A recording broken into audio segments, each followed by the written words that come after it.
sense, most human beings are just struggling with their own thought and emotion for their entire life. Our ability to think and our ability to emote are two most beautiful aspects of being human. But these two wonderful things that we have, most human beings suffer immensely. If your thought and emotion happened just the way you want it, would you ever be miserable, I'm asking? Hello? No. You would make yourself blissful, isn't it? So essentially, most people do not know how to handle their own thought and emotion, and this just goes on for an entire life. 50, 60 years of age, still don't know how to handle your thought. When are you going to learn, I'm asking? When is it that it's going to happen, that you will know how to conduct your body, how to conduct your thought process, how to conduct your emotion? It should happen at the earliest part of our life, isn't it so?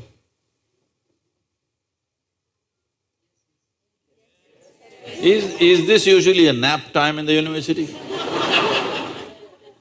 Huh?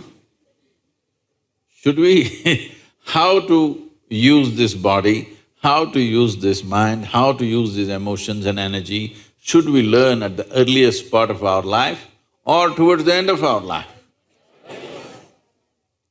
So, it amazes me how for most human beings life passes without they ever figuring out how to handle their thought and emotion even towards the end of their life.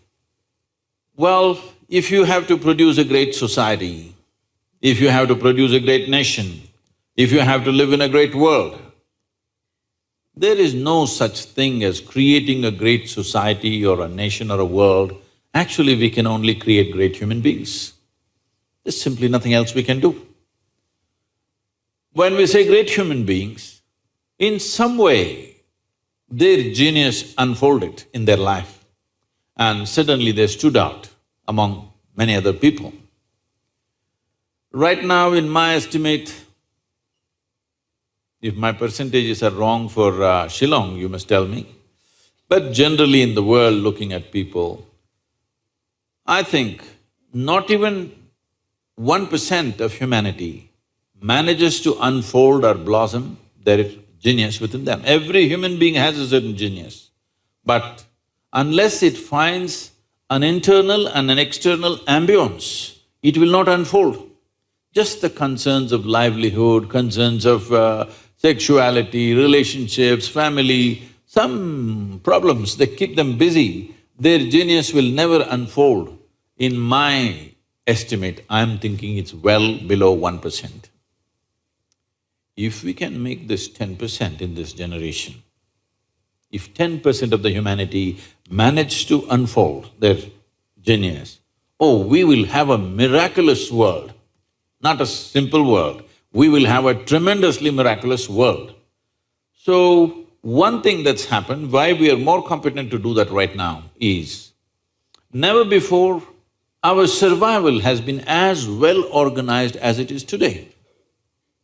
Suppose you were in Shillong 1,000 years ago, morning if you want water, go to the river, get one bucket of water.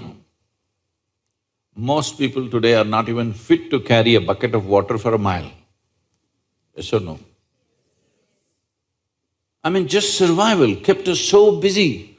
All these thousands of years, just the simple survival of getting water, food, shelter has kept us full on. This is the first time, if you have the needed money, you can go to your shop and buy everything that you want for the next 1 month and not step out of your house. It's possible, isn't it? Food and shelter and other things are better organized than ever before in the history of humanity.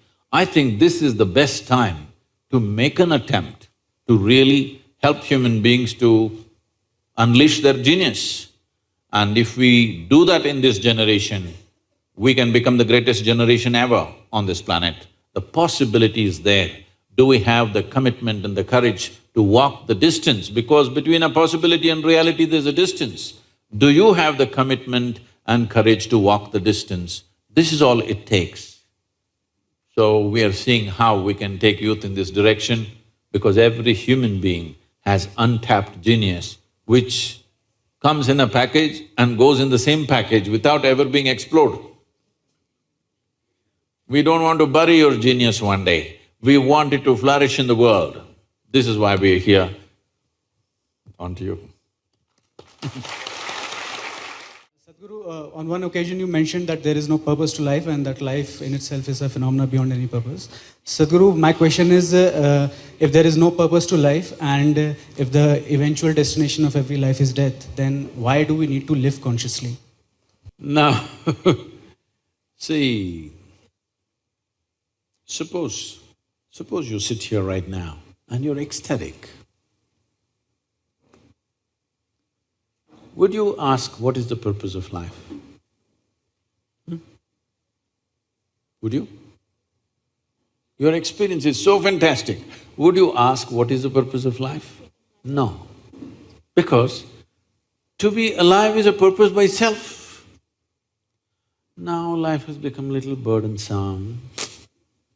You're carrying the vegetable bag and going home. What is the purpose of life? You're doing things that you don't like to do. What is the purpose of life, isn't it? Somehow it's become burdensome. When you're 5, 6 years of age, when you're just bubbling around, did you ask what is the purpose of life? You became like this, what is the purpose of life? So this need for purpose has come simply because most people have not tasted life, except in their childhood. When I say they have not tasted life, right now the only two things they're experiencing is their physiological structure and psychological structure. As we already went through this process, both your physiology and psychological structure have been gathered from outside, isn't it? So there is no taste of life. So now you're asking, what is the purpose of life? Because you lost the connect with life. In your mind, in your intellect, logically you ask this question, but the life within never asks the question, isn't it? Even an ant wants to live, try to hold it and see. Does it want to live? Does it do everything possible to live? Yes or no? Because life is a purpose unto itself. It's a phenomena beyond all silly purposes we can find in our life, in our intellect. Whatever silly purposes we find in our mind are absolutely silly compared to the tremendous phenomena that we call as life. But right now, you are just a bundle of thought, emotion, ideas, opinions, ideologies, belief systems and prejudices. No life. Life is not happening, only thought is happening, isn't it? Hello? Because of that, you are asking what is the purpose of life. And you said that, and now you're saying, what is the point? Eventually I will die. So what do you want to do? You want to die today? No, it will come. If this question becomes very deep, then the next question is to be or not to be. Once the question comes, we just have to provide you with 2 meters of rope, that's all, and little encouragement. That girl has to disappoint you.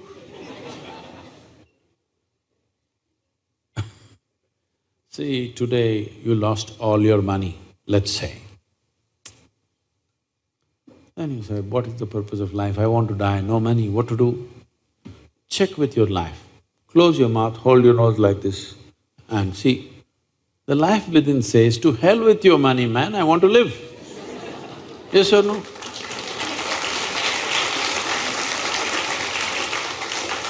This girl, she left and went away, she finished her program, she doesn't know, she went home.